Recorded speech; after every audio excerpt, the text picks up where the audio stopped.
Hello everyone, welcome back to a online solution. तो आज हम लोग पढ़ेंगे प्रश्नावली 1.3 यानी कि एनसीईआरटी का पहला लेसन का ये है 1.3।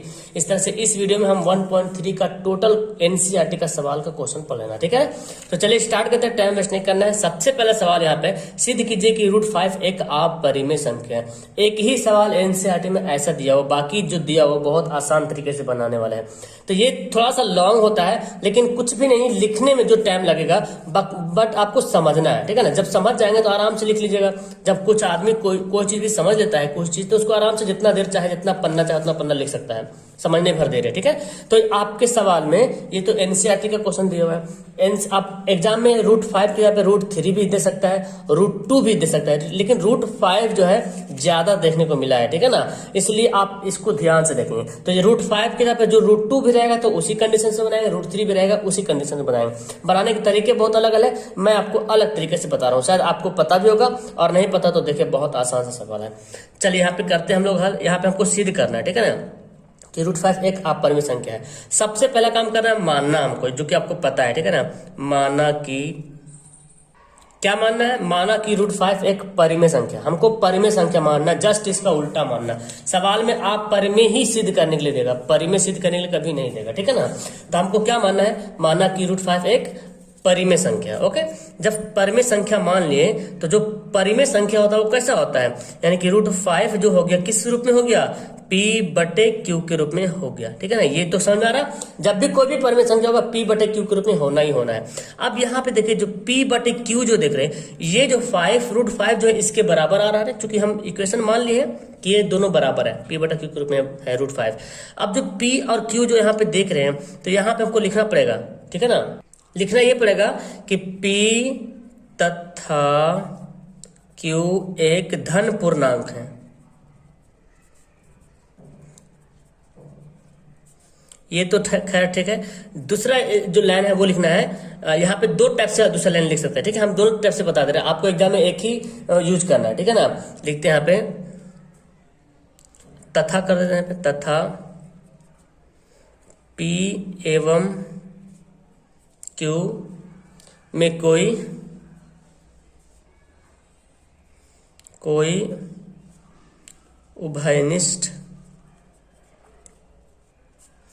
उभयनिष्ठ गुणनखंड नहीं है, इसी बात को समझना है, ठीक है ना। देखिए इसी बात को समझना है, P और Q में कोई उभयनिष्ठ गुणनखंड नहीं है। उभयनिष्ठ मतलब कॉमन, इन दोनों में कोई कॉमन चीज दिख रहा। कॉमन मतलब जैसे P है और Q है, तो बोले सर एक तो कॉमन दिख रहा 1, जी बिल्कुल 1 कॉमन दिख रहा। 1 तो सब में कॉमन होता ही है। तो आप ना ये जो सेंटेंस लिखे हैं, इस सेंटेंस के जब ये भी लिख सकते हैं, PQ एक सहअभाज्य गुणनखंड है, ठीक है ना। सहअभाज्य गुणनखंड समझ लीजिए ध्यान से, ठीक है, गुणनखंड है। देखिए ये जो P और Q में कोई उभयनिष्ठ गुणनखंड नहीं, ये सेंटेंस लिखो, या PQ एक सहअभाज्य गुणनखंड है। सहअभाज्य गुणनखंड बोलते हैं वैसे गुणनखंड जिसका HCF 1 होता है, ठीक है, जिसका HCF क्या होता है? 1 होता है। तो P और Q के HCF तो 1 होगा ही होगा। तो ये दोनों लाइन सेम है, दोनों सेम बता रहा। उभयनिष्ठ गुणनखंड नहीं, बिल्कुल उभयनिष्ठ नहीं मैच कर रहा।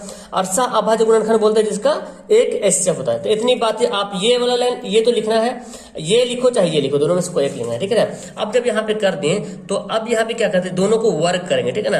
वर्ग करने पे देखिए, वर्ग करने पर इसको आपको यहाँ पे ध्यान से समझना जो मैं बता रहा हूँ, ठीक है। तो वर्ग कर देंगे तो खैर ये तो आपको आसान है, √5 का स्क्वायर कर दीजिएगा और P/Q का दोनों पे क्या कर देंगे? स्क्वायर कर देंगे, ठीक है ना।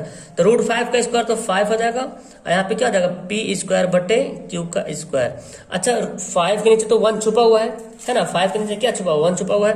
तो हम यहाँ पे क्या कर सकते हैं, P² को 1 से गुणा करते हैं तो P² हो जाएगा हमारा, और 5 को इससे गुणा करते हैं तो 5Q²। देखिए P² हो गया, 5Q² हो गया। ओके, अब यहाँ पे ये जो तरीका जो लिखा हुआ, इस तरीके को मैं इस तरीके से बताता हूँ। जैसे P² यहाँ पे दिया हुआ, ठीक है ना, और 5 लिखा हुआ Q²। मतलब क्या समझते हैं? इसका मतलब क्या समझ रहे कि ये दोनों आपस में क्या है? बराबर है ना जी, ये दोनों आपस में बराबर। चलिए इसका और इक्वेशन में लेता हूँ, और कुछ डिफिनेशन लेता हूँ। जैसे मान लें कि यहाँ पे कोई संख्या होगा, P² के पे कुछ भी नंबर होगा, कुछ भी संख्या होगा, हम नहीं जानते, ठीक है ना। मान लेते 5 का स्क्वायर होगा, ठीक है ना, 5 गुना क्यू स्क्वायर, कुछ भी यहाँ पे संख्या होगा। अब इस पॉइंट को आपको समझना है, ठीक है ना। जैसे देखिए 5 का स्क्वायर मैंने इमेजिन कर लिया, यहाँ पे 5 स्क्वायर होगा, ठीक है, ऐसे ही मान लिया, तो 5 क्यू स्क्वायर ले लिया। तो यहाँ पे क्या दिख रहा है, 5 जो है 5 क्यू स्क्वायर को क्या करा, विभाजित करता है। इसके यहाँ पे कुछ और मान लेते हैं हम, 10 का स्क्वायर मान लेते हैं, 5 इंटू क्यू स्क्वायर। देखिए 5 जो है 10 स्क्वायर को विभाजित करेगा कि नहीं करेगा, बिल्कुल करेगा, है ना। 5 जो है 10 के स्क्वायर को विभाजित कर रहा है, 10 दहे के 100, जो बिल्कुल करेगा। 5 जो है 10 के स्क्वायर को विभाजित करेगा, 10 का स्क्वायर को भी विभाजित करेगा, और सिर्फ अगर 10 भी बोल दिया जाए तो 5 10 को भी विभाजित करेगा। इसी पॉइंट को हमको लिखना है, ओके। तो मैंने यहाँ पे लिख दिया है कि 5 जो है पी स्क्वायर को विभाजित करता है। पी स्क्वायर के कुछ भी वैल्यू होगा, आखिर ये बराबर हो गया। बराबर के मतलब क्या हो रहा है, विभाजित तो करेगा 100%, है ना, क्योंकि बराबर है। तो 5 जो है पी स्क्वायर को विभाजित करता है, तो जो पी स्क्वायर को विभाजित करता है, अगर स्क्वायर को हटा भी देंगे तो पी को भी विभाजित करेगा। जिस प्रकार यहाँ पे 5 जो है 10 स्क्वायर को विभाजित कर रहा था, काट रहा था, तो अगर स्क्वायर हटा के भी लिखे 5 10 को भी विभाजित करेगा, है ना। इस पॉइंट को हमको लिखना है। तो 5 क्या हो गया, पी स्क्वायर को विभाजित कर रहा, मतलब 5 जो है पी स्क्वायर को काट रहा है, ठीक है ना। अब क्या करेंगे, अब यहाँ पे एक पॉइंट यहाँ पे आपको देखना पड़ेगा, फिर यहाँ पे लिखेंगे तथा माना कि, एक पॉइंट यहाँ पे लिखेंगे, फिर लिखना पड़ेगा तथा माना कि, क्या मान लेना हमको, पी बराबर कुछ भी मान लो। जैसे 5 है ना, 5 है, √5 है, तो हम 5m मानेंगे। क्या मानेंगे, p बराबर 5m। अगर 2 रहता तो 2m मानते, 3 रहता तो 3m/s जो मानना है मान लो, ठीक है ना। इसको भी स्क्वायर करेंगे, ठीक है ना, वर्ग करने पर, तो इसको भी वर्ग करते हैं, तो वर्ग करेंगे क्या हो जाएगा, p का स्क्वायर और 5m का स्क्वायर हो जाएगा, ठीक है। इसको मैं कैसे लिख सकता हूँ, p का स्क्वायर है, 5 का स्क्वायर क्या हो जाएगा, 25m का स्क्वायर। अच्छा, पी स्क्वायर का वैल्यू यहाँ पे आया समीकरण फर्स्ट में, पी स्क्वायर बराबर इतना आया, तो हम यहाँ पे लिखते हैं, इसलिए पी के स्क्वायर यहाँ पे क्या लिख दें, देखो पी स्क्वायर बराबर 5 क्यू स्क्वायर है, हम यहाँ पे लिख देते हैं 5 क्यू स्क्वायर। कोई फर्क, कोई दिक्कत पड़ेगा, क्योंकि दोनों ऑप्शन बराबर है ना, बराबर 25m स्क्वायर। यहाँ पे लिख देंगे समीकरण फर्स्ट से, ठीक है ना, समीकरण फर्स्ट, ताकि याद रहे। अब देखो 5 5 25 काट दिया। अब क्या हमारे पास बना, क्यू स्क्वायर बराबर 5m स्क्वायर। सेम कंडीशन आ गया ना कि पी स्क्वायर बराबर 5 क्यू स्क्वायर और क्यू स्क्वायर बराबर 5m स्क्वायर। सेम कंडीशन, 5 जो है क्यू स्क्वायर को विभाजित करता है, बिल्कुल, है ना। 5 जब, क्योंकि ये दोनों ऑप्शन क्या हो गया, बराबर हो गया, तो 5 जो है इसको विभाजित करेगा पूरा का क्यू स्क्वायर को।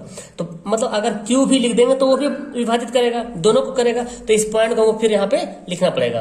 तो मैंने ये पॉइंट को लिख दिया है कि यहाँ 5 जो है क्यू स्क्वायर को विभाजित करता है, तो इसका मतलब कि 5 क्यू को भी विभाजित करेगा। जिस तरह से अभी मैंने डिफरेंस एग्जांपल को समझाया, इस ध्यान रखेंगे। ये बराबर का मतलब क्या, वो काट रहा है। जैसे मैंने 3 गुना 3 गुना 3 लिख दिया, ठीक, या 3 का क्यूब लिख दिया, ठीक है। यहाँ पे 3 गुना 3 लिख दिया। आपको क्या लगता है, ये जो पूरा है ना, इसको पूरा कट रहा है, पूरा से विभाजित हो रहा है ना जी, काट सकते हैं ना, आराम से काट सकते हैं, इससे कट जाएगा, चूंकि 3 बार है, विभाजित हो जाएगा आराम से। तो यहाँ पे मैंने उसी पॉइंट को लिखा। अब यहाँ पे देखें, 5 क्यूब को विभाजित कर सकता है, और 5 पी को भी विभाजित करेगा, और 5 क्यू को भी विभाजित करेगा। मतलब पी का गुणनखंड है 5, है ना जी। पी का अगर 5 क्यू को विभाजित कर रहा, 5 जो है पी को विभाजित कर रहा, 5 जो है क्यू को विभाजित कर रहा, मतलब पी का गुणनखंड 5 अब क्यू का गुणनखंड है 5। जैसे कि अगर मैं बोलूं 20 का फैक्टर क्या हो जाएगा, गुणनखंड क्या हो जाएगा, 10 5। देखो 20 का गुणनखंड क्या हो जाएगा, 2 गुना 2 गुना 5। मतलब 2 जो है ना 20 को भी 20 से भी कट रहा है ना, 2 जो है 20 से इससे भी कट रहा है, 5 इससे भी कट रहा है ना, 20 दोनों तीनों से कट रहा है। मतलब ये जो 2 से भी विभाजित हो रहा, इस 2 से भी विभाजित हो रहा, इस 2 से भी विभाजित हो रहा, ठीक है ना। यानी कि इसका गुणनखंड है, जो कट रहा है ना वो क्या, उसका क्या है, सब गुणनखंड, जिससे कट रहा है गुणनखंड हो गया। तो यहाँ पे पी का गुणनखंड 5 है, पी का गुणनखंड, पी का भी 5 है, क्यू का भी 5 है। लेकिन यहाँ पे हमने क्या बोला था, पी और क्यू में कोई उभयनिष्ठ गुणनखंड नहीं है। लेकिन यहाँ पे देखो पी का भी 5 गुणनखंड है, क्यू का भी 5 गुणनखंड है, तो उभयनिष्ठ गुणनखंड कौन हो गया, 5, तो उभयनिष्ठ गुणनखंड हो गया। तो इसी पॉइंट को हमको लिखना है और इसको आप परिमेय सिद्ध करना है। तो इस पॉइंट को हमको लिख देना है कि अतः यहाँ P या अतः नहीं लेकिन चलेगा, यहाँ P तथा Q में 5 उभयनिष्ठ गुणनखंड है ना जी। P में भी P का भी 5 गुणनखंड हो गया और Q का भी 5 गुणनखंड, चूंकि विभाजित हो रहा मतलब गुणनखंड है, तब P और Q में 5 उभयनिष्ठ गुणनखंड है। लेकिन हमने क्या माना था, हमने माना था P और Q में कोई गुणनखंड है ही नहीं, उभयनिष्ठ गुणनखंड है ही नहीं है। जब नहीं यहाँ पे है तो फिर क्या हो गया हमारा, तो फिर हम क्या बोलेंगे, अतः हमारा मानना गलत हुआ। अतः जो है √5 एक अपरिमेय संख्या, इतना लिखना है। तो ये लॉन्ग थोड़ा सा लग रहा है, लेकिन आपको जब समझ जाएगा ना तो ये 2 मिनट में आप फटाफट करके लिख दीजिएगा, बस आपको समझने भर देरी है। उम्मीद है कि आपको समझ में आ गया होगा, जो भी टाइम लगा आपको समझ में आ गया होगा। चलिए अगला सवाल पढ़ते हैं। ये जो दूसरा सवाल है बहुत आसान सा सवाल है, ठीक है ना, उससे बहुत आसान सवाल। तो हमको यहाँ पे हाल में क्या करना, पहले तो वही करना पड़ेगा माना कि, तो हम भी मान लेते हैं क्या, पहले मानना पड़ेगा, ठीक है ना। माना कि 3 + 2 √5 एक क्या मानेंगे, उल्टा मान लेंगे, एक परिमेय संख्या है, ठीक है, ये मान लिया मैंने, ठीक है। परिमेय संख्या माना तो क्या लिखेंगे, इसलिए 3 + 2 √5 जो है वो P/Q के रूप में क्या है, परिमेय संख्या, तो P/Q के रूप में बराबर है, ठीक है। बाकी यहाँ पे आप डाल सकते हैं Q ≠ = 0, क्योंकि परिमेय संख्या वही होता है जो Q 0 के बराबर नहीं होगा तब। अगर Q के बराबर नीचे 0 हो जाएगा, यानी कि 2/0 लिख देंगे, तो 2/0 परिमेय संख्या नहीं होगा, ठीक है ना, तो परिमेय संख्या होगा। बाकी कुछ नहीं करना आपको, वर्ग भी नहीं करना, ठीक है। चलिए सिंपली इसको बनाते हैं, इसको क्रॉस गुना करते हैं, ठीक है ना, क्रॉस गुना करते हैं। तो क्रॉस गुना भी नहीं करेंगे, देखो हम ऐसा करते हैं, इसमें आपको ये तो हम परिमेय संख्या दिख रहा, मान तो लिए, इसको तो मैंने परिमेय संख्या माना है, लेकिन एक्चुअली में 3 परिमेय संख्या है, 2 परिमेय संख्या है और √5 क्या है, आप परिमेय संख्या है। फुट डालो और राज करो वाला यहाँ पे यूज करेंगे, ठीक है, फुट डालो और शासन करो। तो हम क्या करते हैं, 3 को उधर भेज देते हैं, तो 2 √5 हो गया, P/Q हो गया, 3 प्लस जा क्या बनेगा, -3 बन गया, ओके बन गया ना। अब यहाँ पे देखो 2 √5, तो यहाँ पे पूरा अलग कर देना है, 2 √5 है, 2 परिमेय है और √5 क्या अपरिमेय, 2 को भी अलग कर दो, तो √5 यहाँ पे, हालांकि इतना भी तो कर सकते हैं लेकिन और पूरा क्लियर करते हैं। √5 क्या है, अपरिमेय हो गया, और 2 गुना होगा क्या चल जाएगा, P/Q जो है ना -3, ये 2 गुना का क्या बनेगा, भाग बनेगा। तो देखो ये √5 क्या है, अपरिमेय संख्या है, और ये क्या है, ये परिमेय संख्या। चूंकि परिमेय संख्या बहुत इजी होता है ना, जिसका रूट निकल जाता है, इस तो रूट में है नहीं आराम से, हाँ, तो ये सब ये क्या, इधर वाला परिमेय संख्या, इधर वाला अपरिमेय, क्या कभी ऐसा हो सकता है परिमेय और अपरिमेय बराबर होगा, कभी नहीं होगा, है ना। तो यहाँ पे लिखेंगे, यहाँ पे जो लिखना है, तो इस लाइन को यहाँ पे लिखना है कि यहाँ √5 एक परिमेय संख्या है, √5 क्या है, परिमेय संख्या है, और ये P/Q -3/2, इसको बना भी सकते हैं, सोल्व कर सकते हैं, कोई दिक्कत नहीं। ये क्या है, एक अपरिमेय संख्या है जो कि बराबर नहीं हो सकता, कभी बराबर हो सकता है क्या, कभी परिमेय संख्या अपरिमेय संख्या कभी बराबर नहीं हो सकता है, ठीक है। अतः हमारा मानना क्या हुआ, गलत, वही लिखना है, अतः हमारा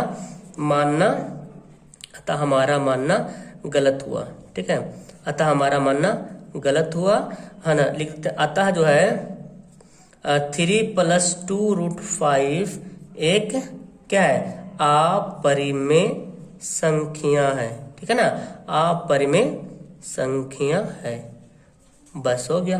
ये बहुत आसान से बन जाता है, शॉर्ट में बनता है, ठीक है ना।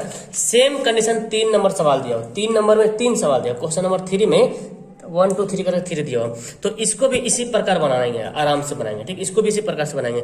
चलिए तो हमको तो बनाना है, डोंट वरी, ओके। हम एक मैंने वादा किया आपसे कि एक क्वेश्चन आपको छोड़ूंगा नहीं, हर क्वेश्चन को बनाऊंगा, चाहे इजी हो चाहे हार्ड हो, ओके। तो फिर करते हैं यहाँ पे, माना कि 1/√2 एक परिमेय संख्या, मतलब जबरदस्ती मान ले रहे हैं हम लोग, ठीक है ना, परिमेय संख्या है, मान लिया।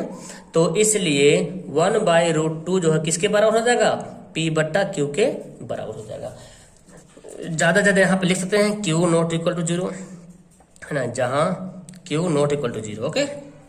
तो इसको क्या करना, बस वही क्रॉस गुना कर देना, क्रॉस गुना कर दो भाई, तो √2 को P से गुना करेंगे तो P√2 हो गया बराबर Q, कोई दिक्कत नहीं, है ना, ऐसे भी कर सकते हैं। अच्छा हमको P हटाना है यहाँ पे, है ना, P को हटाना है, तो √2 बराबर क्या हो जाएगा, Q/P, देखिए उलट गया, तो क्या दिक्कत है, 2/3 लिखो या 3/2 लिखो, दोनों तो परिमेय संख्या है, 2/3 भी परिमेय संख्या है, 3/2 भी परिमेय संख्या है।